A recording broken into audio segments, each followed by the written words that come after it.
You have got to be kidding me, Ash ranted as he stormed out of yet another Pewter City store.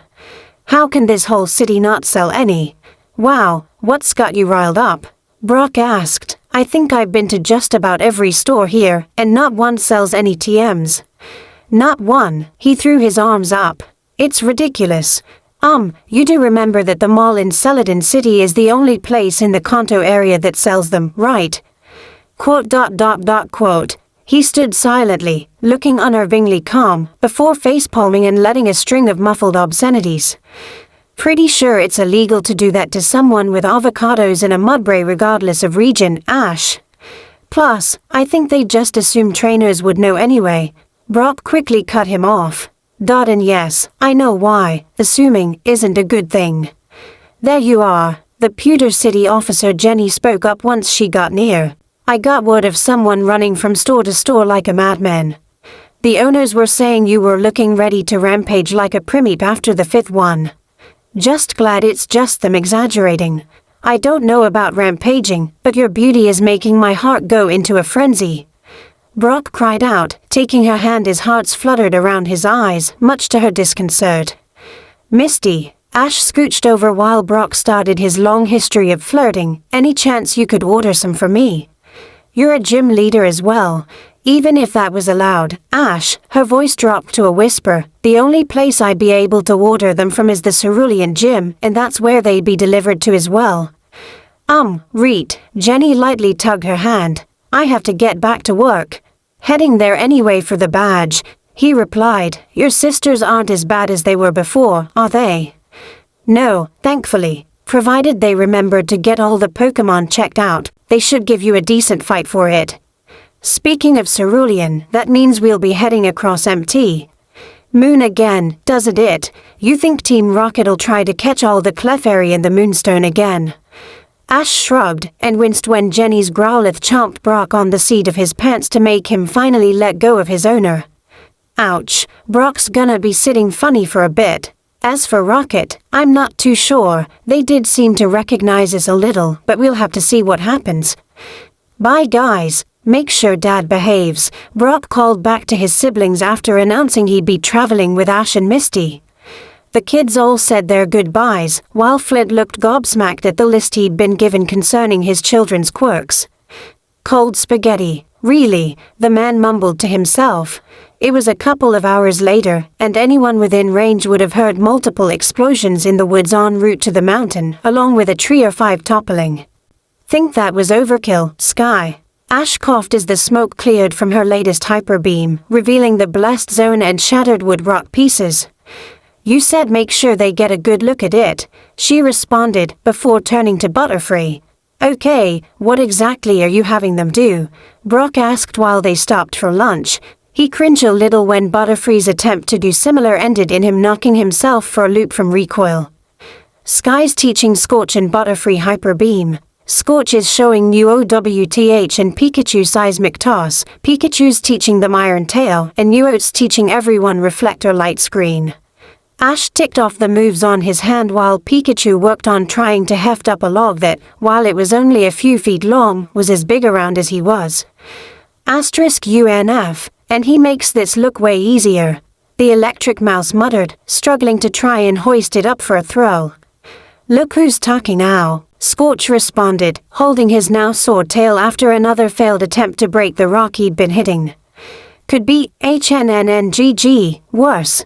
Nuoth tried hefting up a rock without using telekinesis. Not sure what'd fit at the moment, but oof, this is heavy, it could be. Any added comments were left to the imagination when a loud yell for help, along with angry chittering and squawks, was heard. Wait a second, didn't we run into a scientist on our way to Mount Moon? Misty asked, hearing the noise. Yeah, I remember that. Brock stood up. He was being attacked by a Zubat swarm. Ash was right behind him. Come on, looks like history's about to repeat itself. Aha, help, ow, quit it, the man yelped as he was nipped and smacked by the irate Zubat. A few more had joined in by the time Ash and the others arrived. Yep, just like before. Brock said while Pikachu scared them off with a thunderbolt. Again, the man introduced himself as Seymour and told them that somebody was agitating the Pokémon that lived in the caverns within the mountain, along with the Clefairy and the Moonstone he believed they came to Earth in. Soon as they entered one of the caves, a loud screech echoed their way, with a Crobat flying their way at full speed. Or, Brock's way, to be more specific. Looks like it's your turn for a reunion, Brock, Ash said, watching it fly in a way that indicated it was too excited to be thinking about attacking. Zeusy Crobat, you're already evolved too, Brock said in surprise. As soon as it was near, it began buzzing around him, squeaking rapidly. Brock, man, you will not believe the trippy-ass day I've had. First I wake up from this freaky dream about us all being in Hoenn, Johto, Jalapeno, Serrano, everything. And I'm back in the cave we first met, with all those annoying lights too. Then I remembered this is when we met, so I can't make up my mind if this is awesome or freaky, or both. New OWTH translated since Ash was too busy snickering at how wired the Pokémon sounded. Wait, your Meowth can speak human? Seymour asked in astonishment, fumbling in his coat pockets for something. Pretty much, Ash shrugged, watching him take out a tape recorder. Don't ask me how, he's been able to since we met. Seymour attempted to start it up, but quickly realized he's forgotten batteries. Darn it. Once Crobat settled down, he let Brock recapture him and the group continued down the tunnel, seeing the other Pokémon affected by the lights. A set of which they spied tucked into an alcove, which Scorch promptly melted with a flamethrower. Was Team Rocket really this dickish when you guys first met him?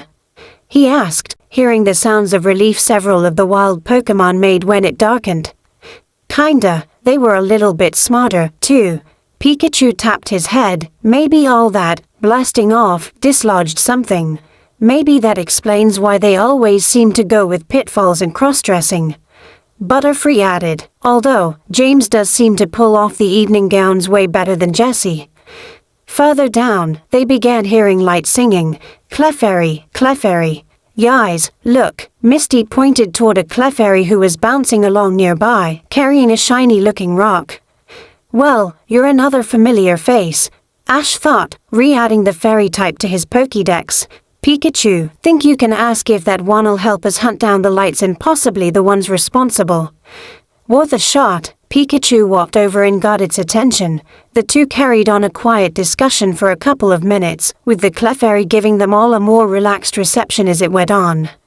Finally, they all saw it motion for them to follow with a cheerful, Clefairy. Well, that was easy, Pikachu said. Once I told her we were here to help deal with the disturbance, she opened up. She, Ash asked. Huh, didn't know that.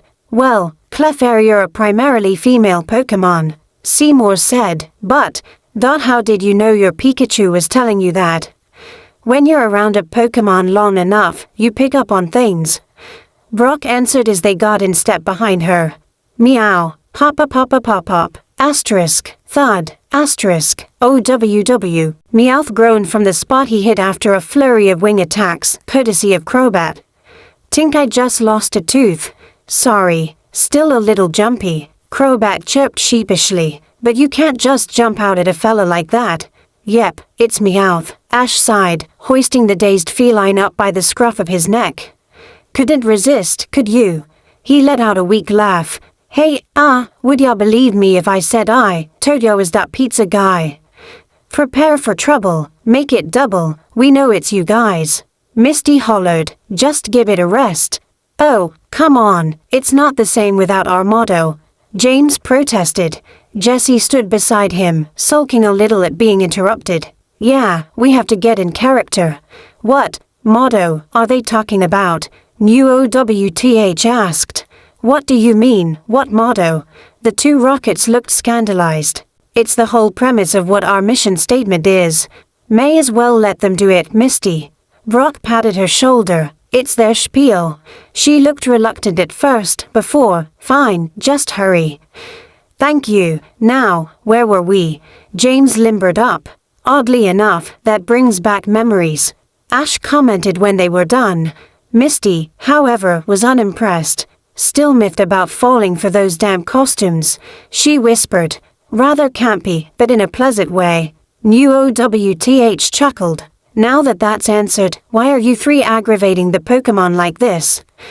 To make it easy to capture them, of course, Jessie retorted, her expression saying that should be obvious. Right, so why go through all this instead of just doing it the normal way? You know, battle to catch them. Be easier and a lot less stressful on them. Also, you don't have to worry about having to fight other trainers. He glanced to Pikachu, who let some electricity crackle off his cheeks to punctuate it. Dot and Wrist getting sent flying again. Jessie, James, and Meowth all stood there, with poleaxed expressions. Seymour was about to check on them when the air resounded with the sound of a triple facepalm and numerous creative obscenities. It took a fair bit of the night, and a lot of debating between the Clefairy themselves, but in the end Team Rocket came out with 10 willing to battle. 3 of which they were able to win against, and another one who chose to come along anyway because she thought Ekans was cute. Along with a bag of 10 freshly mined evolution stones, Jessie, James, and Meowth were all over the moon at their first actual success. I can't believe it, this whole thing is ending on a positive for us, Jessie squealed, bouncing around like a kid getting their birthday, Halloween, and Christmas all on the same day. And we even get to leave on our own power this time. James whooped, speaking of which, with a shout of Team Rocket's running away this time, the 3 took off with their legitimately gotten gains. Ya think Giovanni'll let us keep one on that team? Meowth asked as they dove into their hot air balloon, well out of hearing range of Ash and the others, mostly. Jessie laughed. If a bag of moonstones doesn't make him grin, I don't know what will. Huh, well, I guess that means we're. Ash started to say. Ash, New OWTH spoke up, ears flickering around at what he'd just overheard. Should we ever run into Mr. Giovanni, there was rumble behind them, making human and Pokémon jump as a Snorlax-sized chunk of cavern wall was telekinetically reduced to dust. I'd like to have a word with him. Giovanni, who's? He's the Viridian City gym leader, Ash. Brock reminded him, he was your last opponent before the tournament, remember? But I didn't face him. I went against Jessie. He paused, and Pikachu could swear he heard a record scratching. Oh, Dot, you gotta be shitting me. How'd I even freaking overlook that? Ash grumbled. He'd been wound up all night over the revelation that Giovanni was Team Rocket's boss. They were known criminals by then, so why in the hell would any self-respecting gym leader let those 2 fill in for them? I'm irked too, Ash, Brock said, as the group was back on the road to their next destination. I talked to the man at last year's gym trainer convention. That's a black mark for all of us. He sighed. Unfortunately, dwelling on our mistakes in the last timeline isn't going to help. And if the meshes had an effect on him too, maybe it won't be as bad as we think. Misty offered, spying a familiar road sign. Speaking of black marks, Gary Woo's here. Ash is a loser. Seriously, Ash muttered, glaring slightly at the horribly penned insult, and doodle of a smug Gary beside it. What's that near the bottom? Misty looked closer at the smaller, but neater, writing. It's names and numbers. Ash, Simone, Caroline, Tabitha. Wait, those are some Gary's cheer squad. Almost all of them are girls Brock's age. Wait, is that 1 or 2 B's? Brock hollered, furiously scribbling in a little notebook. However, his writing was interrupted by the sound of something being uprooted with impressive force. Oh wow, Misty squeaked as she watched Ash flex and pull the sign out of the ground with one hard tug. Don't think that move's gonna be gym legal, Butterfree commented. Sky let out a confused chirp. What move? Butterfree pointed at Missy's blush, then Ash's bicep. The panty dropper. Brock quickly raised a hand. Question. 2, actually. First off, how? Second, why? Well, the first one's gonna be kind of a long story. As for the second, it's in case Gary's still in town. Okay, I'll bite. Why, again? 1, so I can tell him how piss poor his handwriting's gotten. 2, technically he's committed vandalism. 3, I can let him know all this and then brain him with it. He cackled maniacally at the thought. Some things never change, Pikachu said, watching his trainer march down the road, carrying the sign like a trophy of war.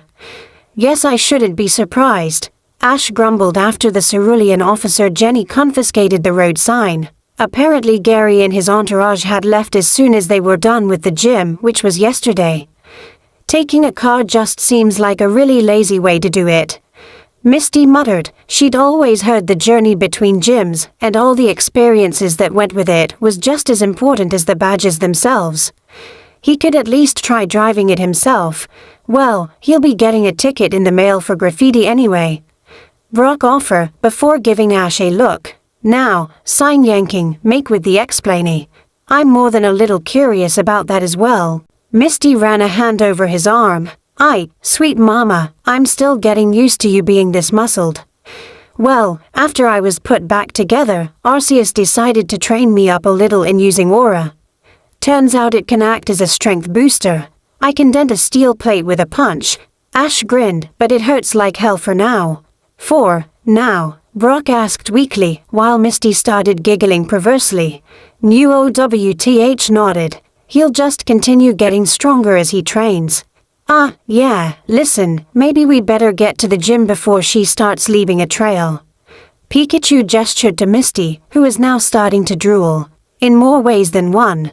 The walk to the gym proved to take a bit less time than they expected, thanks mostly to an eager Misty dragging her boyfriend along. The gym itself was the same outside. Entering revealed the huge swimming pool that doubled as the match area. It didn't look any different than it did before, aside from looking like there were a few more water types in there. So, you sisters didn't go the showbiz route this time? Ash asked, watching a baby Poliwag that was curious about them. Show business, tempting, but battles are a lot more satisfying. A voice called out from across the pool, showing it to be one of Misty's sisters looking over at them. Hey, Misty, regretting that tattoo. Yet. She trailed off at the sight of Scorch. Wow, big Charizard. Scorch chuckled at that. You wish, Violet, Misty smirked. Ash couldn't resist, giving her rear a grab right on it. Personally, it's kinda grown on me too. Ash, she squeaked whined. I'm horny enough as it is. Wait, she stared at Ash. Misty, is this your? Say hello to Ash Ketchum, my boyfriend, and I believe your next challenger. All of Ash's Pokémon let out noises of assent. Right, two slight problems. Our Pokémon are all still recovering after the last couple of battles. It'll be tomorrow before any of them are 100%. And second, there's no way we can think about battling after hearing you say, my boyfriend. One of her other sisters joined in. Details, Squirt. By the time her sisters had gotten satisfied with everything, Ash could swear that they were eyeing him up like a steak. Misty had left out their first time in the cave and the shower at the center. Everything else, though, thought they'd never run out of questions. She exhaled, dragging Ash down the hall. Brock, though, was still having a slight pout when they left. But they knew he'd snap out of it before the day was over. Come on, Ketchum, you owe me. Wah. Ash did his best to keep his balance. I'm hornier than a cacnea right now, thanks to you. The look she then gave him has his pants become very snug very quickly. Plus, I get to have you on my childhood bed this time. They quickly stopped at a door with a wooden Starmie on it and a sign saying, Misty's room. She threw the door open without another word and yanked him inside. He barely had time to note things like a few pictures of water Pokémon and a poster from a previous Indigo League tournament before he was flung onto the bed. Then his vision was filled with his own shirt being pulled off. Now strip, she ordered. Mama wants more of that Gyarados you're packing down there. Again, Lemon can be found at aisle 3. Scorch raised an eye at the sight of the girls, 3 of them waddling in slightly. Misty, on the other hand, was almost skipping, and all of them had very satisfied looks on their faces. Meanwhile, Ash was shirtless, holding 2 bottles of water and downing a third. Hey, Pikachu, he whispered, doing his best to be discreet. Does this mean we beat the gym? Pikachu glanced over in time to see Daisy wince a little, rubbing her rear with a giggle and lip bite. Yeah, I'd say Ash definitely beat them.